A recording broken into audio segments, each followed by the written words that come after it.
bringing you key insights, tips, and advice from the brightest minds in the Canadian franchising industry. This is the Franchise Canada Chats podcast.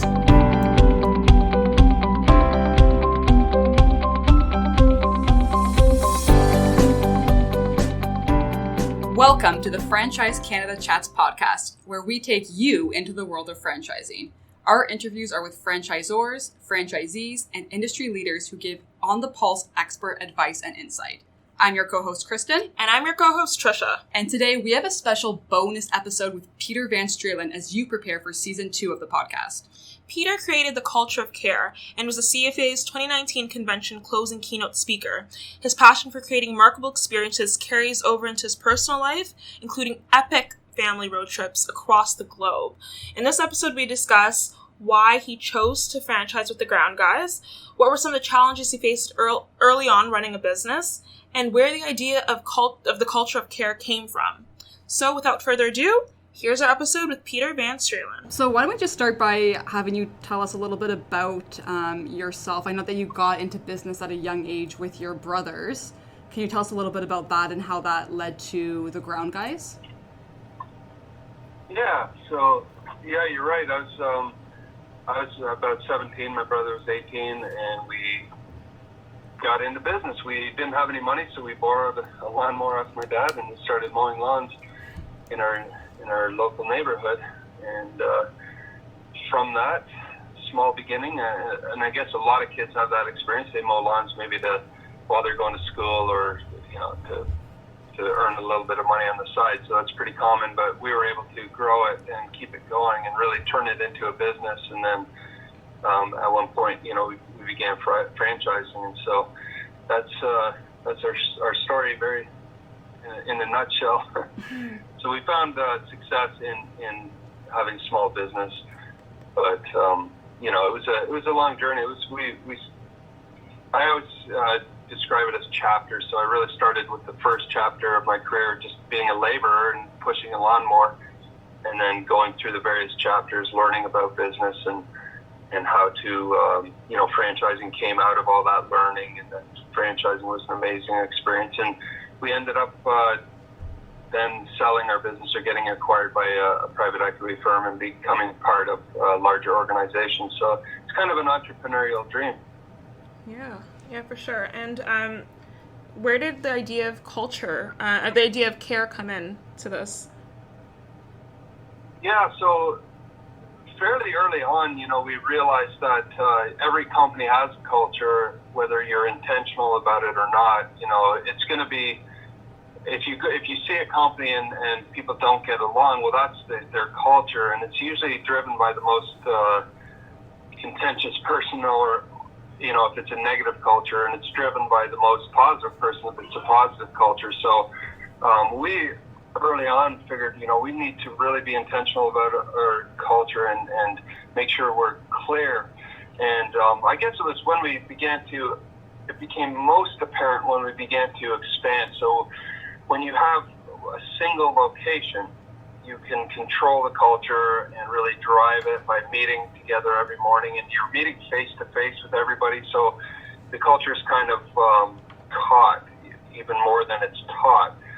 But when you expand and now you're opening in other locations, now you're dealing with different people, different personalities, and they're going to create their own culture at their location. And so once we realized we need to have a way of being in control of that situation, no matter where we expand, no matter how far away the next location is, that's when we really began to articulate very, very clearly what our culture was about, who we were as a company. And so out of that, the basis of all that is your values. And what do you value as a company? Because that will form the decision-making process, the way people in your company make decisions. And it's those decisions that affect the customer's experience. And so knowing this, we didn't want to leave it up to chance. We didn't want to leave it up to how somebody was feeling one day. If they're having a bad day, then all of a sudden the customer experience is negative.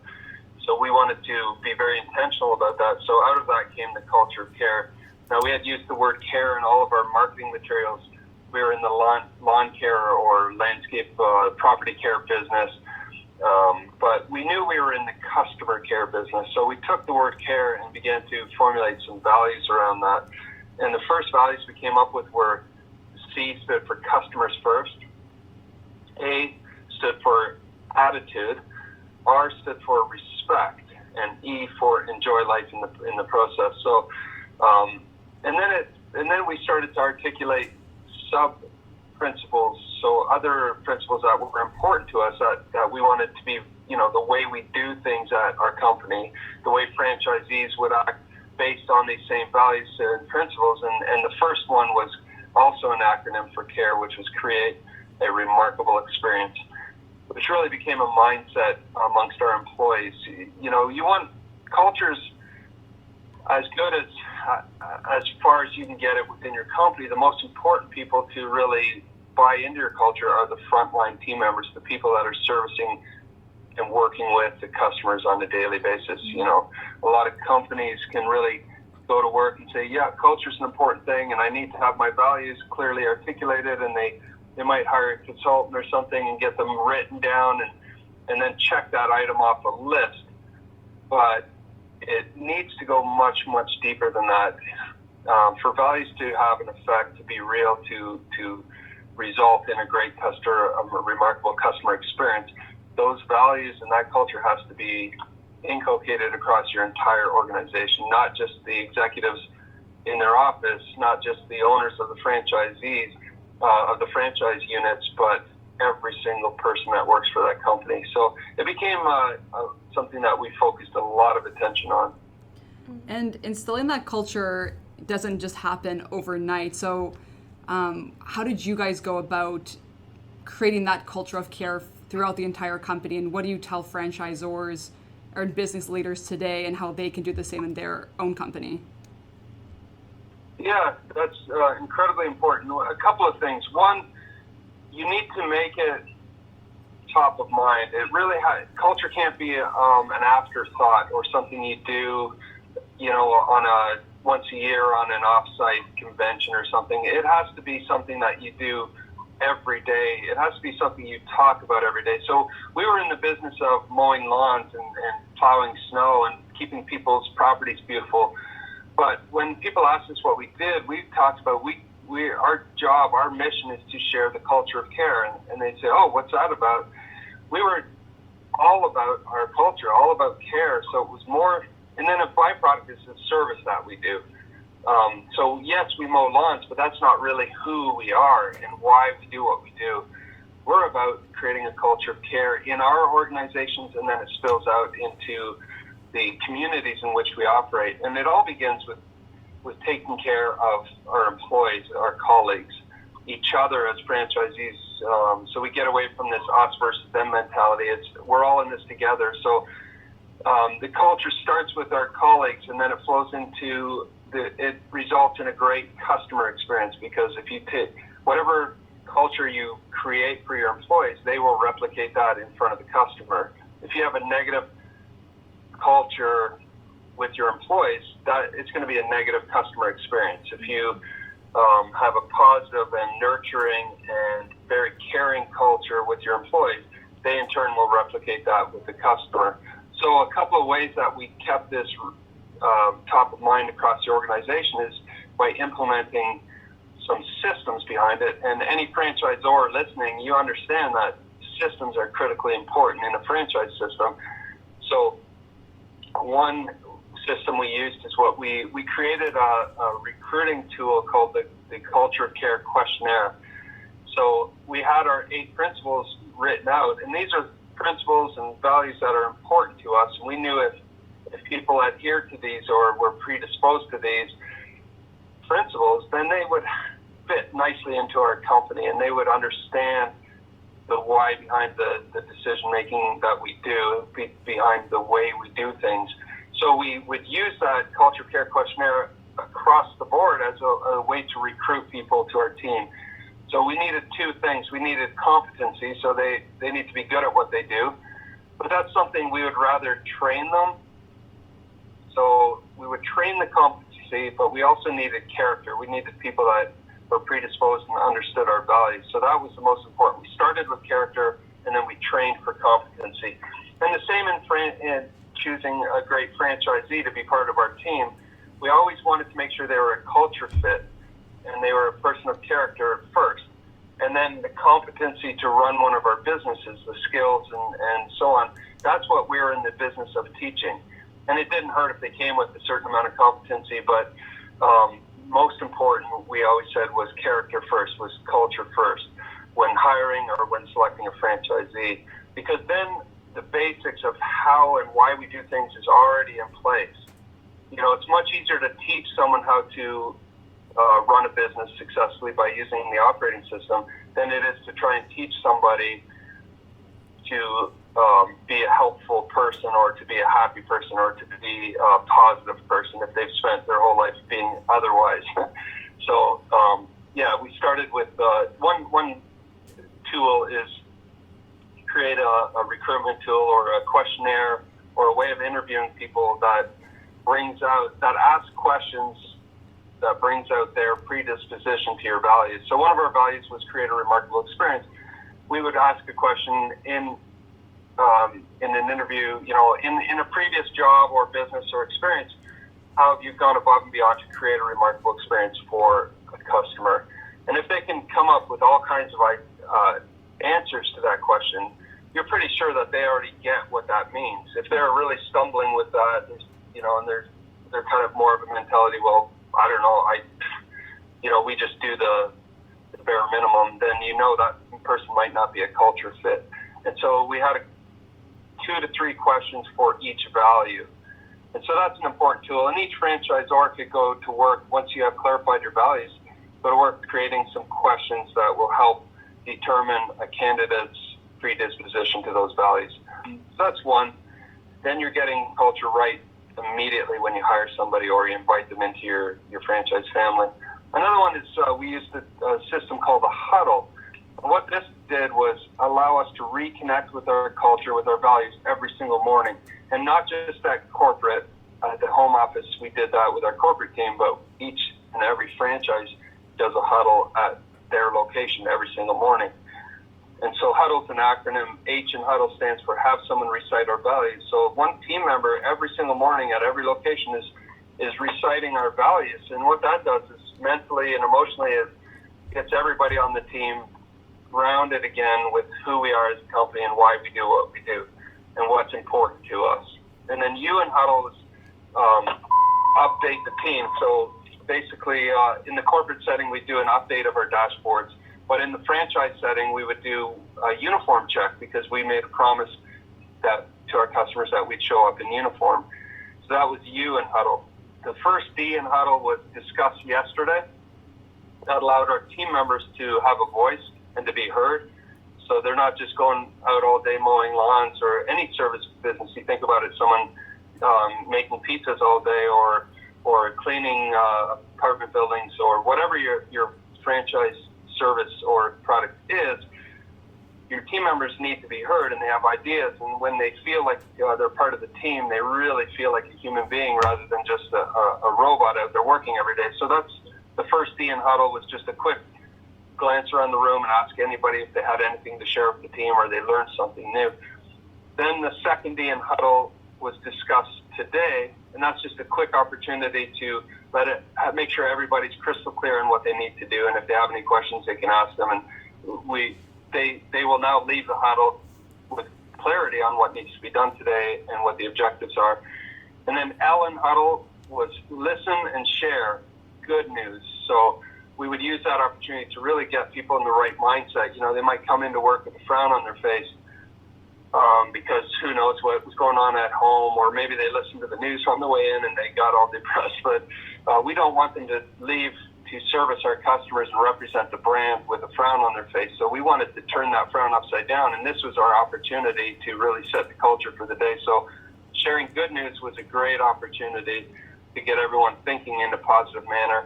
And then E in huddle stood for energize. We'd all put our hands together and cheer. We cheer one of our values, or we cheer our brand. We go 3, 1, 2, 3, grounds guys on 3, and then everybody cheers grounds guys. And when you do that, it brings energy to the team, They forget everything else other than what the core objective is for the day, going out and creating a remarkable experience for our customers. And so that was one of the most powerful tools we implemented, the huddle. Every single day, it's a stand-up meeting. It's not a sit-down staff meeting, which people are yawning through. This is a high-energy stand-up, 7 to 10 minutes max meeting every single morning. And I think if companies are able to implement that into their culture, it becomes one of the number one culture drivers across the board. I remember during your speech at the CFA National Convention, you mentioned one of your there was an employee that would come into this kind of huddle and he wasn't participating, and then finally it turned around. He had like this big news to share or something like that.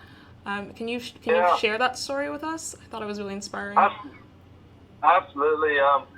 And that's a struggle many companies, when they hear this, and they say, wow, that's a great system, the huddle, and I would love to implement it in my company, but I just don't see how my people would accept it. And that's a struggle for everybody. It's something different and unique, and it's not going to make sense to everybody initially, but I always encourage people to stick to it. And I tell the story of Dave. Dave worked for us, and he was a tough character, one of those just tough dude. And when he saw the huddle, he just wasn't having any. He was way too cool to participate in the huddle, and he would stand out kind of in the background, and he'd kind of yell, "Hey guys, come on, quit hugging. We got things to do. We got places to go. Let's go." And no one ever had hugged in the huddle, but that's just how he kind of expressed himself. And he just didn't like the idea. But over time, he kind of watched what we were doing, and he saw us meeting, he saw us communicating, he saw us camaraderie being built, and friendship and team, and that feeling of team. See, we didn't know at the time that Dave didn't really have a family, and this kind of a family atmosphere kind of made him uncomfortable. So we gave him time, and we let him kind of observe. But over time, he started to work his way closer to the huddle in the morning, and then one day he was standing in the huddle, and he began to participate. It got to the point where he even led the huddle. It became his favorite part of the entire day. He built a sense of camaraderie and family and teamwork like he had never experienced before. And then I tell the story of one weekend he went home and he mustered up all the courage he had, and he proposed to his girlfriend, and she said yes. And just an incredibly happy moment. He wanted to share it with the whole world and shout it from the rooftops, but he hung on to that secret, that happy news, all day Saturday, all day Sunday. He waited till Monday morning. He came into the huddle. We went through HUDD. We got to L, which is listen and share good news. And no sooner we said, has anyone got any good news to share? Dave just exploded with the news. I got engaged this weekend, and it was just such a powerful moment. There was high fives, there was hugs. For the first time, there actually was a hug in the huddle, and it was Dave and his team members. And it was just one of those moments. Dave had saved his most precious news and waited to share it with his people, his team, his tribe that he had developed at work. And so it's very unusual, unless you really are intentional about culture, that you build that kind of bond.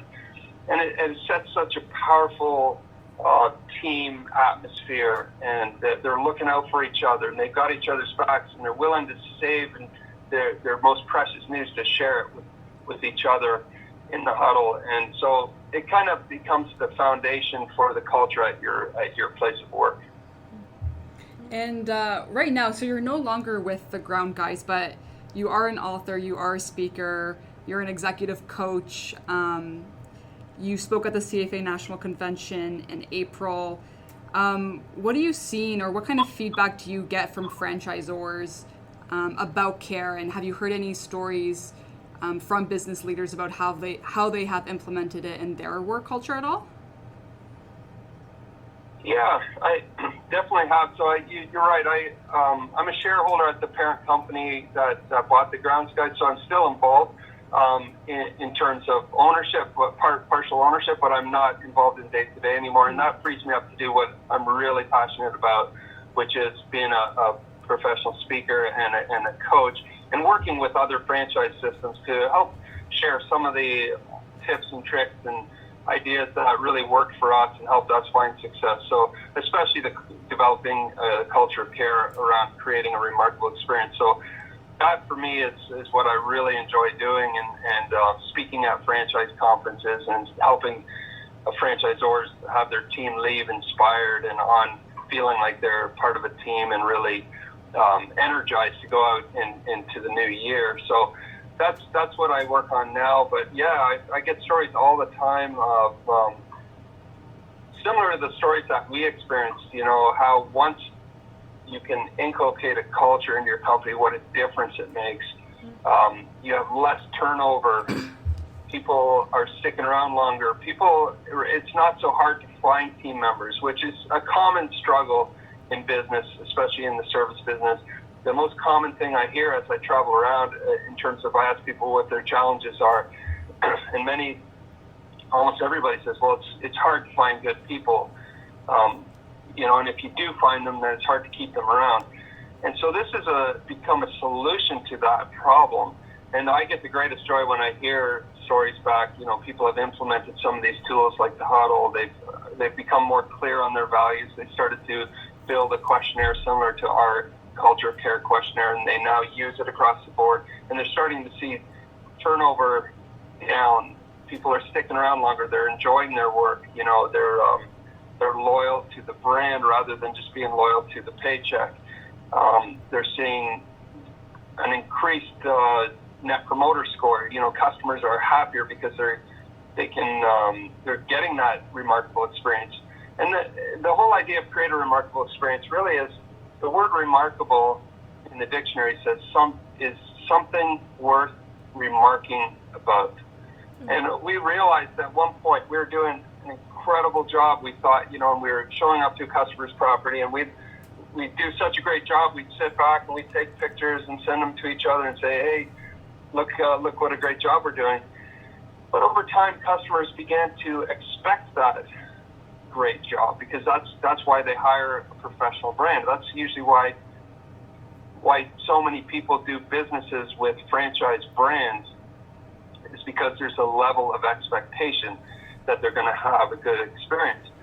So we knew that in order to set ourselves apart in the marketplace, we needed not only to do a good job, we also had to go above and beyond and do something worth remarking about, which is the definition of remarkable. And so we started to look at ways to go above and beyond and do little things. So rather than just doing a great job mowing someone's lawn, if their garbage bins or recycle bins were down at the end of the road, we'd just take a few extra minutes and walk them up to the garage for them. Or rather than just driving over their newspaper, we would take that up and put it neatly on their porch. Or, just looking for little ways. Things typically, creating a remarkable experience doesn't cost a lot of money or take a lot of time. It just requires a little bit of effort. And what it does for the customer, it makes them sit back and go, wow, I feel special. I feel VIP. I feel like I'm really cared for. And that's the experience that we're always trying to create for customers. And so, yeah, when other franchisors take some of these ideas through, if they've worked with me through coaching or they've read my book or heard my keynote talk, and it inspires them, or most importantly, their frontline team members to go out and do something remarkable above and beyond, it's very, very rewarding. Cool. And who has mentored you or has helped you get to the place where you are right now? Oh, I've had so many great people that inspire new ideas and inspire me to go to the next level. So really, along the journey, when I was just a laborer, I went back to school so that I could open the second chapter of my career as a skilled laborer. That's I became an arborist so I could contribute more back, and I learned so much going to school. So there's that whole college side of things where I was learning and growing. But then later I went back to school and became a certified franchise executive, and all the people I met through that became mentors, and I learned from them. One of the biggest inspirations, we were acquired by the Dwyer Group, which is a huge company, one of the world's largest franchise-based companies. A lot of their brands are in Canada, and like Mr. Rooter and Mr. Electric, and so that working with a company that's more advanced than us, I ended up learning so many great things. So I always went about business with the attitude that I can learn something from everyone and everything. So if you go into it with a learning attitude, every person you meet and every situation you find yourself in becomes a learning opportunity. And so I've gained inspiration from all the wonderful people that I've been able to work with over the years, but also did a lot of reading. I think as business owners, we need to take the time and find the time, or get up early if you have to read. And there's a lot to be learned. All the wisdom of the world has been written down in books, and so that's just a matter of absorbing that information. One thing I did a lot of was I would ride my bike to work.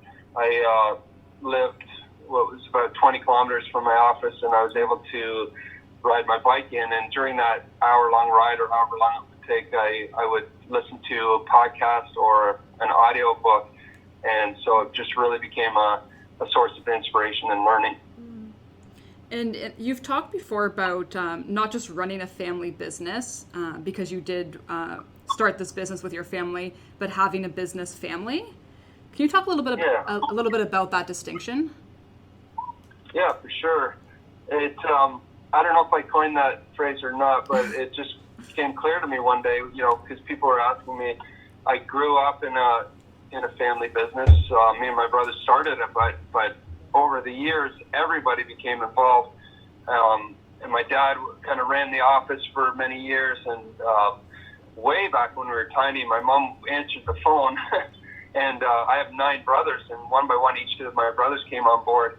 And so I grew up in a family business, and now today, as a speaker and coach, my children are involved, and they run social media and do other important skills and contribute to their important skills to the business.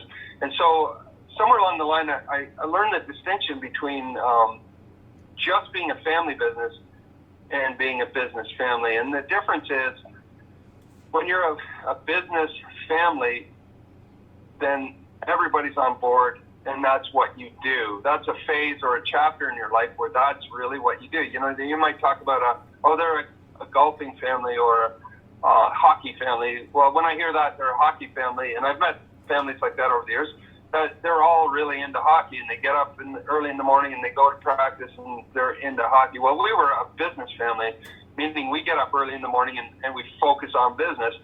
And, every business is a family business, no matter whether it's structured that way legally or not.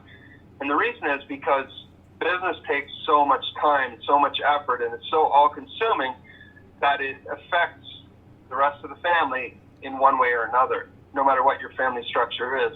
And it either affects them negatively or positively. So we go about it with the mindset that we're a business family. And what that does is that everybody is of the understanding that we're all contributing in some way. So, what can I learn that will help the business go forward? And then you're not surprised or upset when you're working long hours. It's just, that's what you do. And again, it's a chapter in your life. Right now, after being acquired, I have a lot more time. Now we're ramping up a new business, which is public speaking. And it's incredibly fun and challenging and takes a lot of time and effort, but it's also very, very rewarding. So, that's really the difference. If it's just a family business, you may or may not be involved, or you may or may not like it, or you may or may not have anything to do with it. But when you're a family business, it signifies that everybody's involved, even young kids. My kids, when we were smaller, a company, I would take home jobs like sending out newsletters back before e-newsletters, And we'd actually lick envelopes and put the newsletters in and fold them and all that stuff.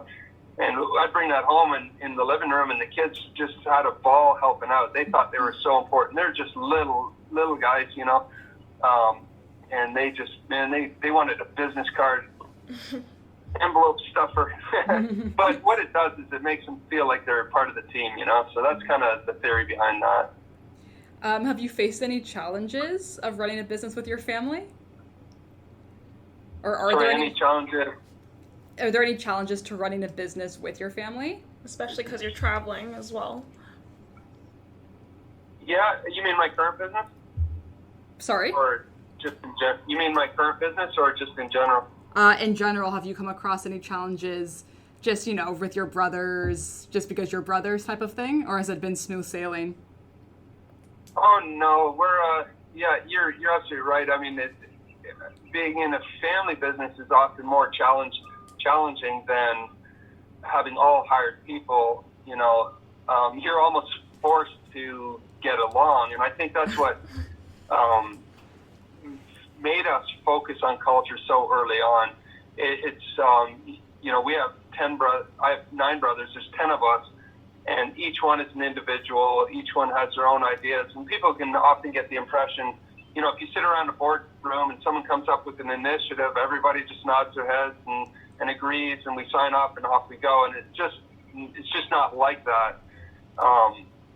It's like any other group of 10 people. You're going to have 10 different ideas, and you have to learn how to sort through them. You have to learn how to get along and make progress. And so we learned early on that our differences, which initially can be a source of contention, we learned that our differences amongst each other were actually one of our greatest assets. We just had to learn how to leverage those.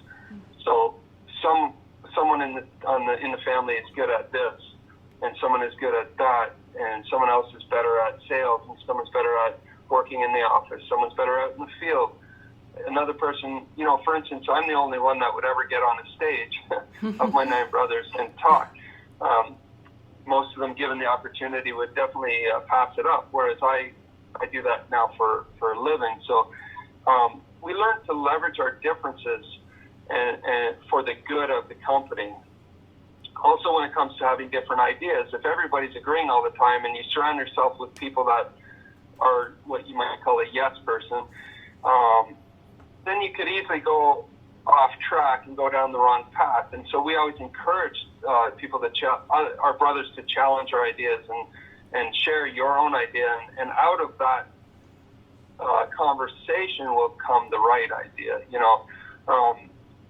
Stephen Covey is an author that he's passed on now, but he wrote books back in the day, very, very good books. If you ever read Stephen Covey, he talked about a third alternative. So he would say, you've got your idea and you've got my idea, and now let's get together and look for a third alternative, meaning not a compromise in the middle, but when we put our heads together, we'll come up with a better idea than yours and a better idea than mine.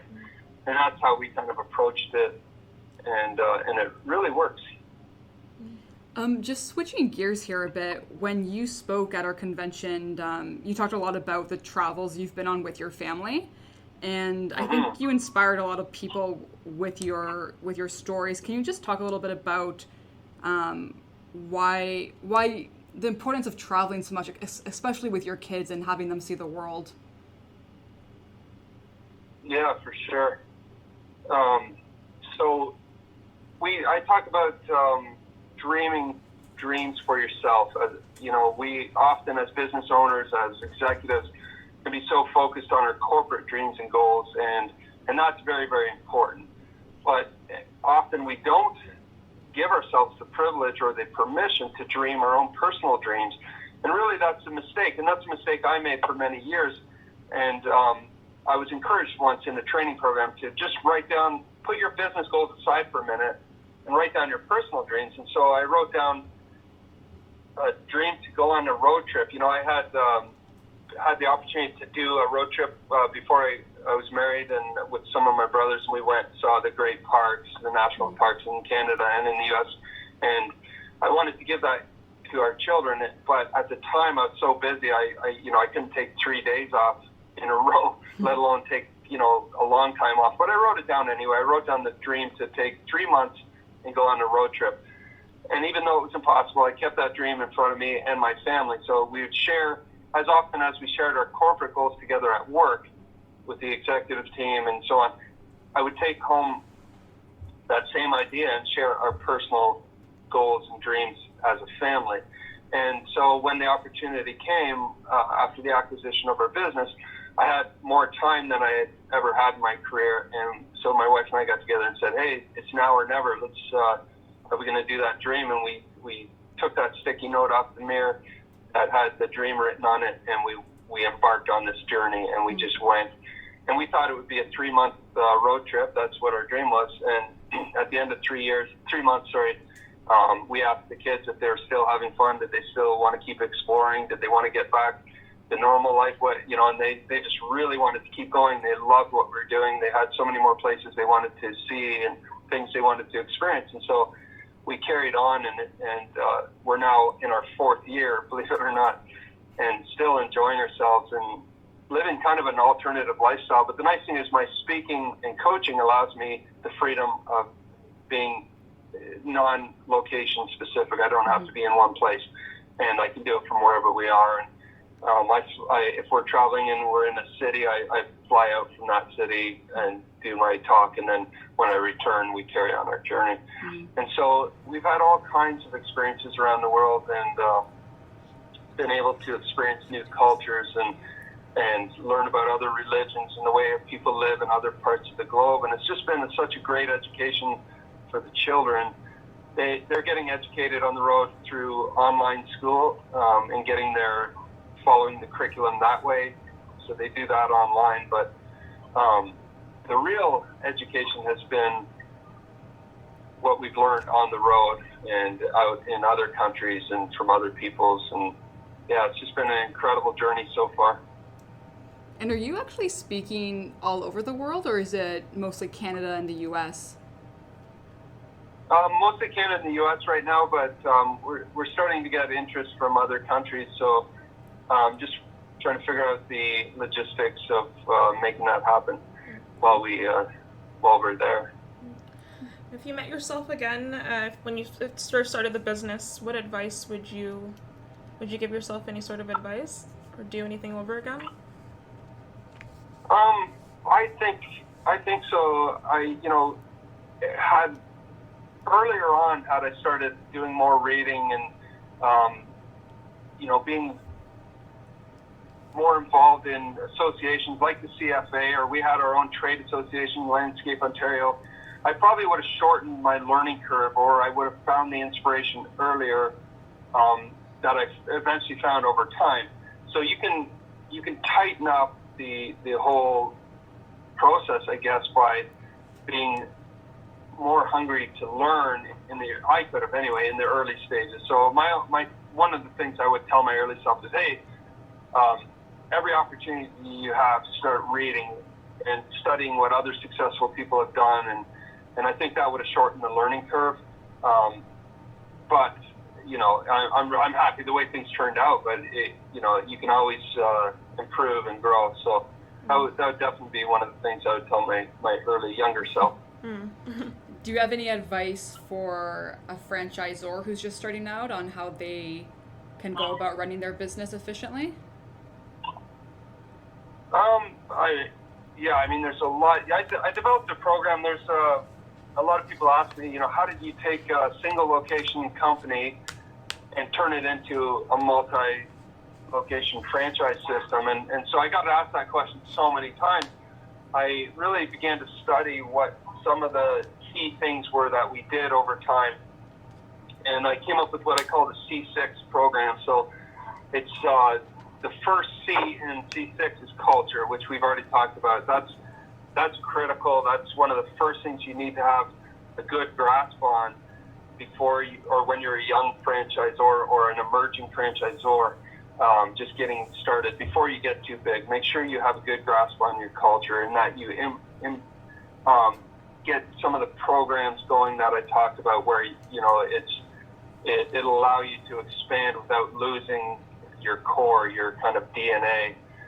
That's what getting a good grasp on culture is going to allow you to do. Otherwise, you can expand rapidly, probably like many companies find themselves in, and that's a good thing. But it's not a good thing if your culture is getting worn down and watered down, and your customers aren't happy, and your customer experience scores are getting lower and lower. Then you probably best put your foot on the brakes and stop expanding until you get culture under control. The second C is controls. I meet so many people, entrepreneurs, and their business feels like it feels like their business controls them rather than them controlling their business. And the same is for franchisees often. So the second C is controls, which really is systems. You need to have a system for everything. And that kind of brings some kind of sense of security, and it brings clarity on what to do in certain situations. So get your controls in place, your systems, and then document them well in a manual, online and paper manual, and make sure that your training program is based on those controls and systems. So that's the second one. The third one is compliance. I developed a franchise manual with a consultant, part of a CFA member consultant, Perry Mason. He helped me put together a 473-page manual, and I thought, man, this is going to be a game changer. Everything's going to be amazing once I release this at our next convention.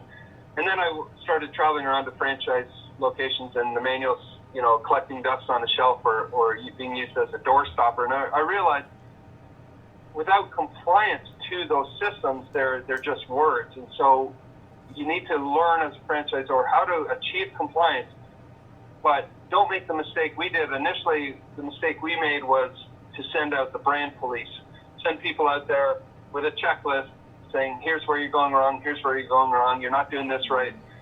We made that mistake at first, thinking that was the right way to do it, but we learned over time that it's better to get a compliance through what we call alignment or buy-in. When people buy in, they understand the why behind the system. You won't need to police them or referee them to use the system. Uniforms was the biggest one in our industry. It's known for just people dressed in whatever they rip the sleeves off their t-shirt and they're, just wearing whatever. But we wanted to elevate ourselves from the industry and be extremely professional. So uniforms was one of those systems. But once people understood that it was more than just the system, it was a promise, and they recruited people who understood that, then it became something we didn't have to police anymore. It was just a natural grassroots thing. And so getting compliance through buy-in or alignment takes longer, but it also lasts much, much longer. So that's the third C. So then the fourth one is contrast. You need to be crystal clear across your entire franchise network, and before you start franchising, on what gives you contrast in the marketplace. See, from the consumer's point of view, we're all the same. Everybody mowing lawns, or everybody providing pizza, or cleaning houses, or whatever the service or job is, or doing plumbing or electrical. In this consumer's mind, they're pretty much all the same, unless you can create a very distinct contrast. And so I used to get asked that question all the time: what makes you different than all the other quotes I have here? And we developed a clear 5 differences, we called it. And so the next time, someone asked, what makes you different, I could say those 5 things, rattle them off. So they need to be memorized, and then there needs to be a system behind them to make sure that they are done consistently, so that they're not just words, but they become real. So we said clean, shiny trucks, friendly uniform personnel, 3-hour callback guarantee, state-of-the-art equipment sharpened daily, and quality control reports delivered monthly. I remember the first time someone asked me that question that I used to get all the time: what makes you different? And I just said those 5 things. They just about fell off their chair, and they're like, wow. You know what I mean? I get it. And so we would teach that across our entire franchise network, and it makes sense to the consumer. And so now you're not competing on price anymore. There's real value there. And then we made sure there's a system behind each one. If we said as a promise, we have clean, shiny trucks, then we better show up with clean, shiny trucks. And so every franchise unit, the first in their shops, the first thing they have is a power washer, and we had a system for shutdown at night where the first thing you did was spray and shine your vehicle, and so in the morning it was clean and shiny, and off we went. So make sure there's a system behind it. So those four C's so far: culture, controls, compliance, contrast, and the last two, the fifth one is community. I teach franchisors to get involved in the community, understand what your community is. It's not just customers and employees. Those are the natural ones that you understand. But it's also the vendors, suppliers that you deal with. Do they feel like outsiders, or do they feel like part of the family? It's also your family, your actual immediate family. It's also your employees' families. Their kids or children or spouses or partners at home want you to send their loved ones back home safely, so they're part of the community. Think of the trade associations you belong to, like the CFA, or like in our industry, Landscape Ontario, or whatever association that is, Landscape Florida. Those associations, you need to get involved in them, and the more you get involved in them, the more you get out of them. And then that becomes this community. Also, the communities or the villages or the town in which you operate, your franchise locations are in a town or a community.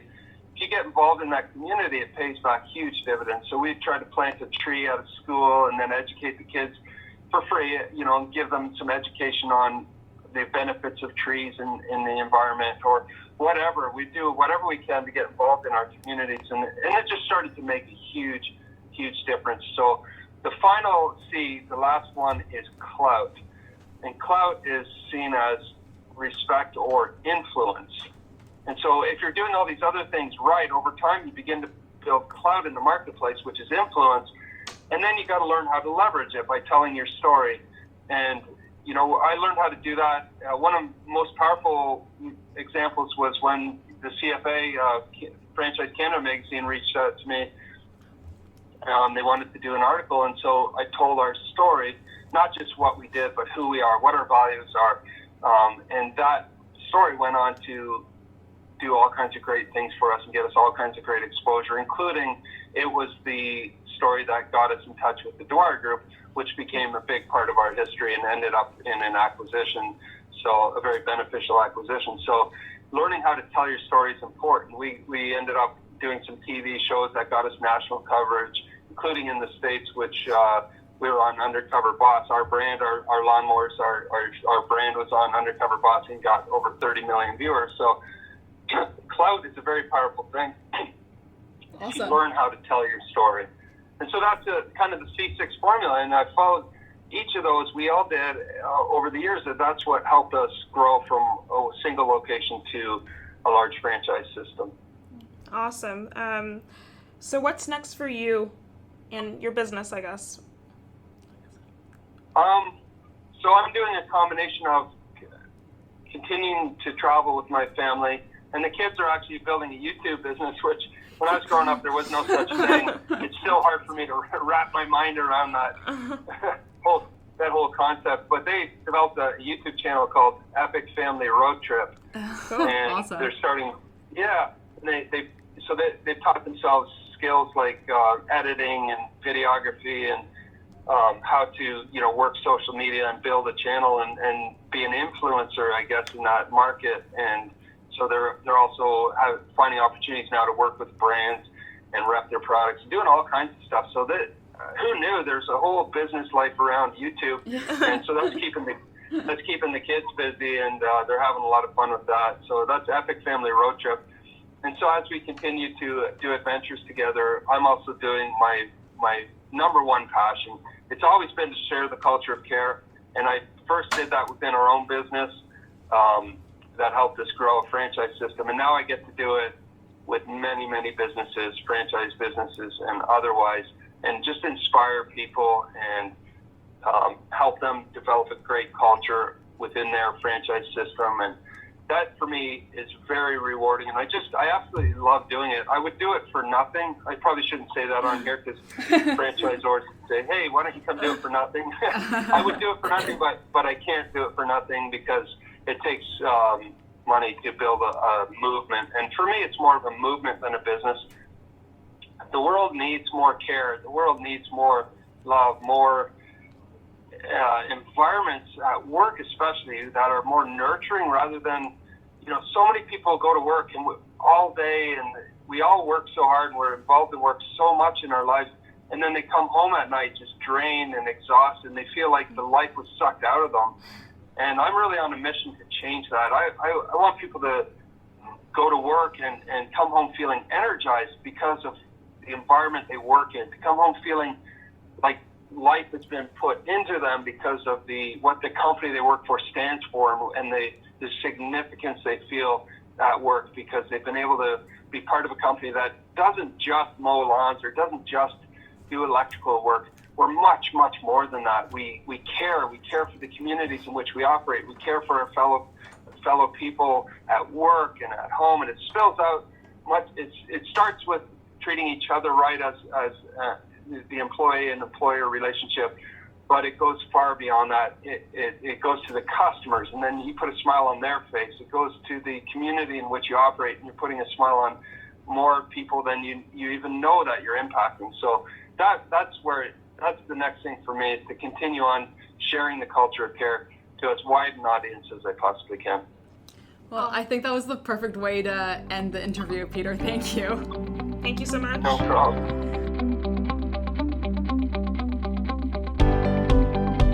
Thanks for listening. If you'd like to learn more, visit franchisecanada.online. And if you're interested in the franchise opportunity, go to lookforfranchise.ca.